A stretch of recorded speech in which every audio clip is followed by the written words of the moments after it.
പ്രിയപ്പെട്ടവരെ, ഇന്ന് ആലോചനയ്ക്ക് വിധേയമാക്കുന്നത് തദ്ദേശ തെരഞ്ഞെടുപ്പിനെക്കുറിച്ച് മാത്രമല്ല, എല്ലാ തെരഞ്ഞെടുപ്പുകളെക്കുറിച്ചും ആലോചിക്കുമ്പോൾ നമ്മെ കോരിത്തരിപ്പിക്കുന്ന, ഏറ്റവും ആവേശം കൊള്ളിക്കുന്ന ഒരനുഭവമായി തോന്നിയിട്ടുള്ളത് തെരഞ്ഞെടുപ്പിന് മുമ്പേ വോട്ട് അഭ്യർത്ഥിച്ചുകൊണ്ട് വ്യത്യസ്ത രാഷ്ട്രീയ പാർട്ടികളിൽപ്പെട്ട ഒരു പാർട്ടിയിലും പെടാത്ത സ്ഥാനാർത്ഥികൾ വീടുകളിൽ ചെല്ലുമ്പോൾ അവരെത്രമാത്രം പ്രസന്നരാണ്, പ്രസാദചിത്തരാണ്. ആഴത്തിലുള്ള ജനസമ്പർക്കം, സൗഹൃദം, സ്നേഹം എന്നിവ പ്രകടിപ്പിച്ചുകൊണ്ടാണ് തങ്ങൾ ചെല്ലുന്ന വീട് തങ്ങൾക്കൊരിക്കലും വോട്ട് ചെയ്യുന്നവരല്ല എന്ന മുന്നറിവുണ്ടായിട്ടും എത്ര സൗഹൃദത്തോടെയാണ് തെരഞ്ഞെടുപ്പ് കാലത്ത് വോട്ടെടുപ്പിന് മുമ്പേ സ്ഥാനാർത്ഥികളെല്ലാം പെരുമാറിക്കൊണ്ടിരിക്കുന്നത്, പ്രതികരിച്ചുകൊണ്ടിരിക്കുന്നത്. അതേക്കുറിച്ച് ആലോചിക്കുമ്പോൾ, അതുകൊണ്ടാണ് ഞാൻ ഈ ഇടപെടലിൻ്റെ തുടക്കത്തിൽ പറഞ്ഞത്, എന്തൊരു കുളിർമയാണ്, കോരിത്തരിപ്പാണ് നമുക്കുണ്ടാക്കുക. മനുഷ്യബന്ധങ്ങളെക്കുറിച്ച് നാം കാണുന്ന കിനാവുകൾ, സ്വപ്നങ്ങൾ പാഴായിപ്പോകുന്നില്ലല്ലോ, ചെറിയൊരു ഇടവേളയിലെങ്കിലും എന്നൊരു തോന്നൽ അത് നമുക്കുണ്ടാക്കും. പറഞ്ഞു വരുന്നതിൻ്റെ ചുരുക്കം, തെരഞ്ഞെടുപ്പിന് മുമ്പ് പ്രകടിപ്പിക്കുന്ന ഈ സ്നേഹവും സൗഹൃദവും തെരഞ്ഞെടുപ്പിന് ശേഷവും അതിനേക്കാൾ ഇരട്ടിയായി പ്രകടിപ്പിക്കാൻ കഴിഞ്ഞാൽ അത് നമ്മുടെ ജനായത്തത്തിന് നൽകുന്ന വീര്യവും വിസ്മയവും വളരെ വളരെ കൂടുതലായിരിക്കും. പക്ഷേ നാം ഇപ്പോൾ കണ്ടുകൊണ്ടിരിക്കുന്നത് തിരഞ്ഞെടുപ്പ് കാലത്ത് ചിരിയും കളിയും.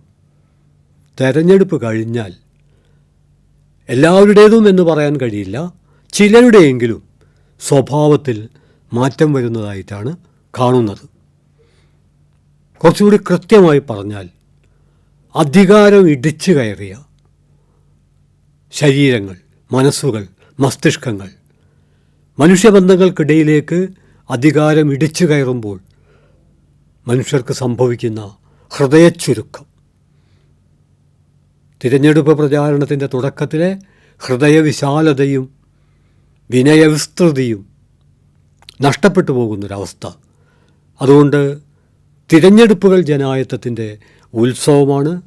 സാധാരണഗതിയിൽ പ്രത്യക്ഷ രാഷ്ട്രീയ പ്രവർത്തനത്തിൽ നിന്ന് വിട്ടുനിൽക്കുന്നവർ പോലും തിരഞ്ഞെടുപ്പ് കാലം വരുമ്പോൾ സജീവമായി രാഷ്ട്രീയ പ്രവർത്തനത്തിലേക്ക് കടന്നു വരും. അതിൽ ഒരു പരിമിതിയുണ്ട്, പക്ഷേ അതിലൊരു സാധ്യതയുണ്ട്. പരിമിതി എന്ന് പറയുന്നത് നിതാന്തമായ രാഷ്ട്രീയ ജാഗ്രത പൗരജീവിതത്തെ സംബന്ധിച്ചിടത്തോളം അനിവാര്യമാണ്. എന്നാൽ തെരഞ്ഞെടുപ്പ് കാലത്തെങ്കിലും രാഷ്ട്രീയമായ പ്രബുദ്ധതയും ജാഗ്രതയും പുലർത്തുന്നുണ്ടല്ലോ എന്നുള്ളത് ആവേശകരമാണ്. ഒന്നുമില്ലാത്തതിനേക്കാൾ നല്ലതാണല്ലോ എന്തെങ്കിലും ചിലതുണ്ടാകുന്നത്.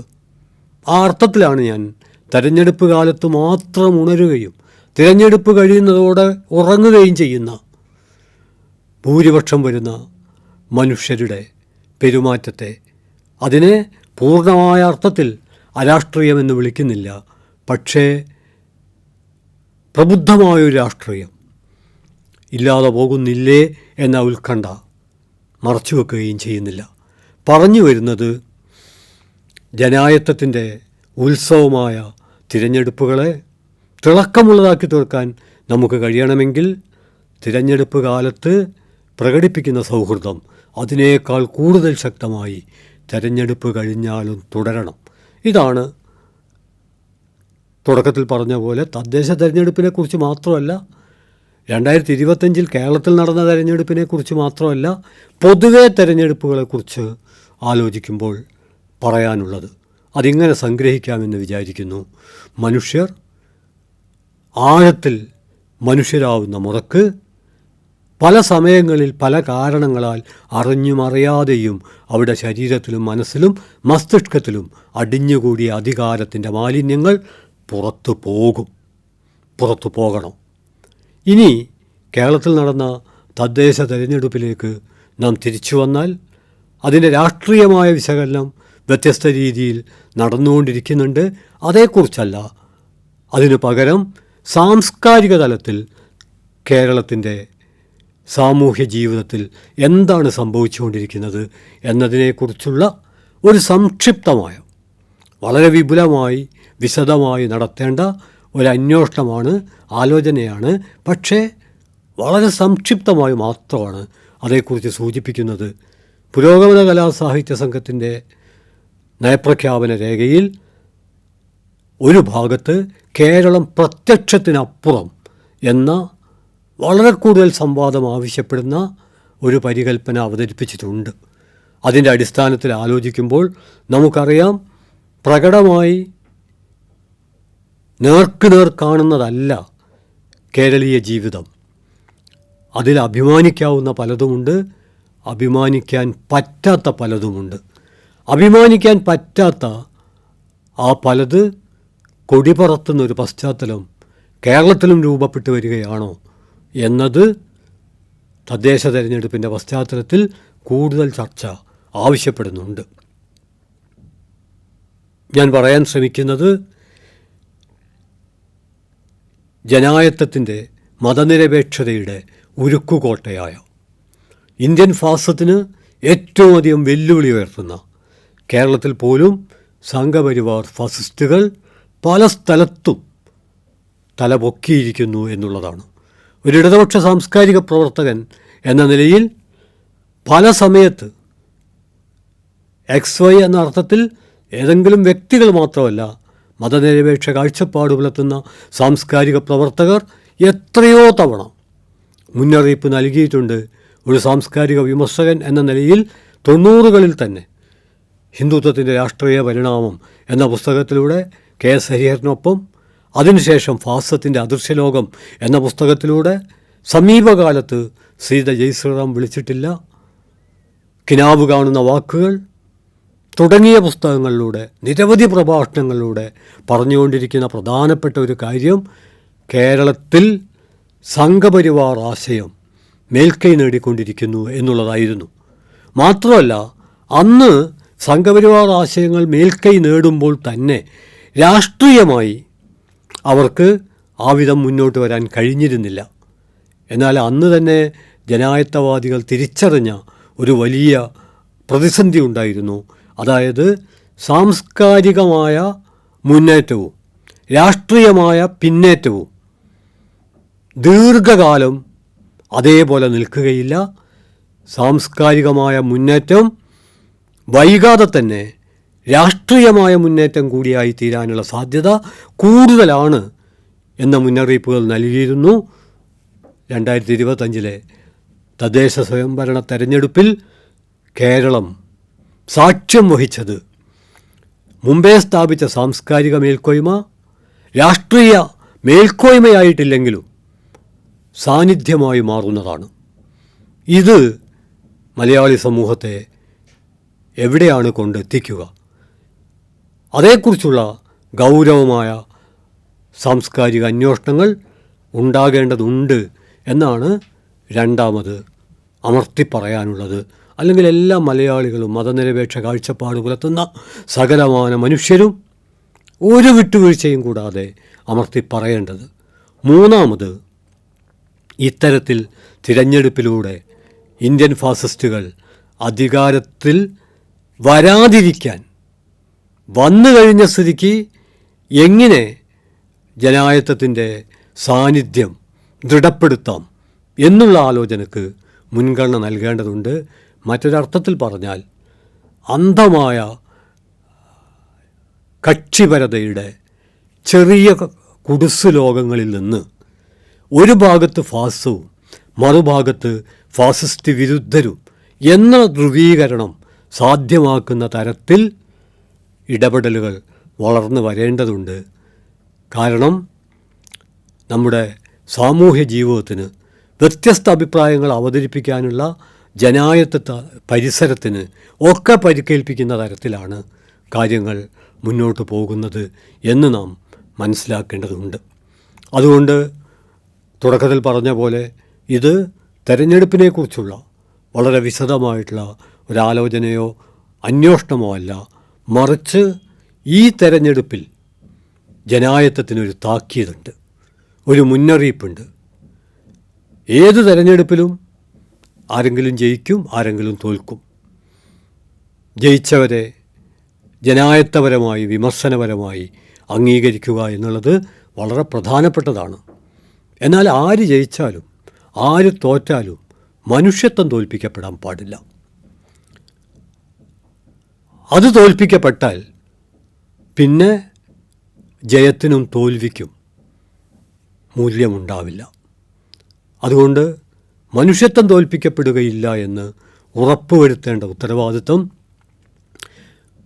പല കാര്യങ്ങളിൽ യോജിക്കാൻ കഴിയാത്ത ജനായത്തവാദികൾക്കുണ്ട്. പലതവണ എഴുതുകയും പറയുകയും ചെയ്യുന്നത് പോലെ പരസ്പരം വിയോജിക്കാൻ 100 കാരണങ്ങളുണ്ടെങ്കിൽ ഇന്നത്തെ പശ്ചാത്തലത്തിൽ യോജിപ്പിനുള്ള 101ാമത്തെ കാരണം, സത്യത്തിൽ അങ്ങനെ ഒരു കാരണമില്ലെങ്കിൽ സാങ്കല്പികമായിട്ടാണെങ്കിലും അത്തരമൊരു കാര്യം സൃഷ്ടിക്കപ്പെടേണ്ടതുണ്ട്. ആ അർത്ഥത്തിലാണ് നമ്മുടെ ജീവിതം രൂപാന്തരപ്പെട്ടുകൊണ്ടിരിക്കുന്നത് എന്ന ഒരു കാര്യമാണ് ഈ തെരഞ്ഞെടുപ്പ് പശ്ചാത്തലത്തിൽ മുന്നോട്ട് വെക്കാൻ ശ്രമിക്കുന്നത്. വളരെ അഭിമാനത്തോടെ നമ്മൾ ഉയർത്തിപ്പിടിച്ച നവോത്ഥാന മൂല്യങ്ങൾ, ആ മൂല്യങ്ങൾക്ക് മുകളിൽ പുനരുത്ഥാനത്തിൻ്റെ കൊടി പറന്നുകൊണ്ടിരിക്കുകയാണ്. അതുപോലെ കേരളം ഉയർത്തിപ്പിടിച്ച ഒരു ജനായത്ത കാഴ്ചപ്പാടുണ്ട്. ആ കാഴ്ചപ്പാടിൽ പലരും പല രീതിയിൽ തങ്ങളുടെ സംഭാവനകൾ അർപ്പിച്ചിട്ടുണ്ട്. പക്ഷേ കാഴ്ചപ്പാടിന് മുകളിൽ കാഴ്ചക്കൊഴുപ്പുകളുടെ ലോകം കൊടി പറത്തുന്ന ഒരു പശ്ചാത്തലം രൂപപ്പെടുകയാണ്. തീ പറക്കുന്ന നിരവധി സംവാദങ്ങൾ കേരളീയ സമൂഹത്തിൽ നടന്നിട്ടുണ്ട്. എന്നാൽ ഇപ്പോൾ അഴുക്കുചാലിലേക്ക് വഴുക്കി വീഴുന്ന വിവാദങ്ങളുടെ ലോകമാണ് ശക്തിപ്പെട്ടുകൊണ്ടിരിക്കുന്നത്. അതുപോലെ തന്നെ മൂല്യങ്ങളുടെ മണ്ഡലത്തിൽ വ്യത്യസ്ത കാഴ്ചപ്പാടുകൾ പങ്കുവെച്ചുകൊണ്ട് തന്നെ മുന്നേറാനുള്ള ശ്രമങ്ങൾ കേരളീയ സമൂഹത്തിൽ മുമ്പ് നടന്നിട്ടുണ്ട്. ഇപ്പോൾ അത് പൂർണ്ണമായും ഇല്ലാതായി കഴിഞ്ഞിരിക്കുന്നു എന്ന അർത്ഥത്തിലല്ല. എന്നാൽ ഒന്നിൻ്റെയും മൂല്യമറിയാത്ത, വില മാത്രം പരിഗണിക്കുന്ന ഒരു കമ്പോള സംസ്കാരം നമ്മുടെ തലക്കുമുകളിൽ മേൽക്കോയ്മ സ്ഥാപിച്ചുകൊണ്ടേയിരിക്കുന്ന, നിരന്തര ജാഗ്രത പുലർത്തുന്നില്ലെങ്കിൽ, നിരന്തര സമരം തുടരുന്നില്ലെങ്കിൽ വലിയ അപകടത്തിലേക്ക് നയിക്കാൻ സാധ്യതയുള്ള, അതുകൊണ്ട് ഈ ഒരു സംക്ഷിപ്ത ഇടപെടൽ അവസാനിപ്പിക്കുമ്പോൾ പ്രധാനമായും ചൂണ്ടിക്കാണിക്കുന്നത്, ഒരുപക്ഷെ എത്ര ചൂണ്ടിക്കാണിച്ചാലും അധികമാവില്ലാത്ത, നിരന്തരം ആവർത്തിക്കപ്പെടേണ്ട കോർപ്പറേറ്റ് മേൽക്കോയ്മയും ജാതി മേൽക്കോയ്മയും ഉരുകിച്ചേർന്ന് മതനിരപേക്ഷതക്കും മാനവിക ജീവിതത്തിനു മുമ്പിൽ ഉയർത്തിയ വലിയൊരു വെല്ലുവിളിയാണ്. ആ വെല്ലുവിളിയെ നേരിടാനുള്ള ഇടപെടൽ എന്ന് പറയുന്നത് തിരഞ്ഞെടുപ്പിൽ തുടങ്ങി തിരഞ്ഞെടുപ്പിൽ അവസാനിക്കുന്നതല്ല. അത് തിരഞ്ഞെടുപ്പ് വിജയത്തിൻ്റെയും പരാജയത്തിൻ്റെയും പോലും പ്രശ്നമല്ല. അതിനപ്പുറത്തുള്ള പ്രബുദ്ധതയുടെ, സാംസ്കാരിക സൂക്ഷ്മതയുടെ, മറ്റെല്ലാറ്റിനും മുകളിൽ മനുഷ്യപ്പറ്റിനെ, മനുഷ്യബന്ധങ്ങളെ, മനുഷ്യത്വത്തെ മാനിക്കുന്ന ഒരു കാഴ്ചപ്പാടിൻ്റെ അനിവാര്യതയാണ് ആവശ്യപ്പെടുന്നത്. അതിനുള്ള ശ്രമങ്ങൾ ശക്തിപ്പെടുത്തുന്ന രീതിയിൽ തദ്ദേശ തെരഞ്ഞെടുപ്പിലെ ഇന്ത്യൻ നവഫാസത്തിൻ്റെ കടന്നുവരവിനെ കാണാനും ജനായത്ത മതനിരപേക്ഷ മൂല്യങ്ങൾക്ക് ഊർജം പകരാനും കേരള സമൂഹത്തിന് കഴിയേണ്ടതുണ്ട്. എന്തുകൊണ്ടെന്നാൽ ഇന്ത്യൻ ഫാസം സംഭ്രമത്തോടെ, ഭയത്തോടെ നോക്കുന്ന സംസ്ഥാനങ്ങളിൽ ഏറ്റവും മുന്നിൽ നിൽക്കുന്ന ഒന്നാണ് കേരളം. ആ കേരളത്തെ പൊളിക്കുക എന്നുള്ളത് ഒരു ഫാസിസ്റ്റ് അജണ്ടയാണ്. ആ അജണ്ടയ്ക്ക് താഴെ ഒപ്പുവെക്കാൻ ഞങ്ങളും സന്നദ്ധമല്ല എന്ന പ്രഖ്യാപനം മറ്റെല്ലാ അഭിപ്രായ വ്യത്യാസങ്ങൾക്കിടയിൽ നിന്നും ഉണ്ടാക്കിയെടുക്കാൻ സഹായകമായ രീതിയിലുള്ള സംവാദങ്ങൾ കലാസാഹിത്യ ആവിഷ്കാരങ്ങൾ ഉണ്ടായിത്തീരട്ടെ എന്ന പ്രതീക്ഷയോടെ അഭിവാദ്യങ്ങൾ അർപ്പിക്കുന്നു. അഭിവാദ്യങ്ങൾ.